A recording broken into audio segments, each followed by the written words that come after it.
తెచ్చుకుంటాం. అన్నీ తెచ్చుకున్నప్పుడు కూడా అవి ఎలా మ్యాగ్నెట్ చేసుకొని మన ఫ్రిడ్జ్లో స్టోర్ చేసి పెట్టుకోవాలి. ఎవరు గెస్ట్లు వచ్చినా మనం ఇంట్లో చేసుకోవాలన్నా, పిల్లలు ఏదన్నా అడిగినా మనం అప్పుడప్పుడు వెతుక్కోవాల్సిన అవసరం లేదు. అది కూడా నేను ఎలా చేసుకోవాలనేది నేను నెక్స్ట్ వీడియోలో చెప్తాను.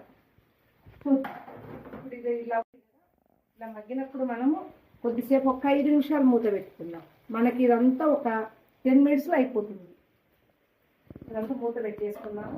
ఒక 5 నిమిషాలు మగ్గ పెట్టుకుందాం. ఇప్పుడు మనం మూత తీసుకుందాం.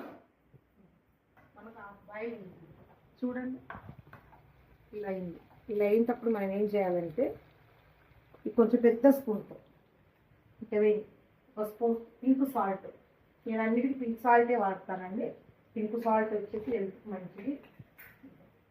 250 ml 200 ml ఉంటుంది. ఇంతవే వాటర్ తర్వాత క్వాంటిటీ చూసారు కదా, ఇలా పోసేసేయండి. ఎందుకంటే మనకన్నీ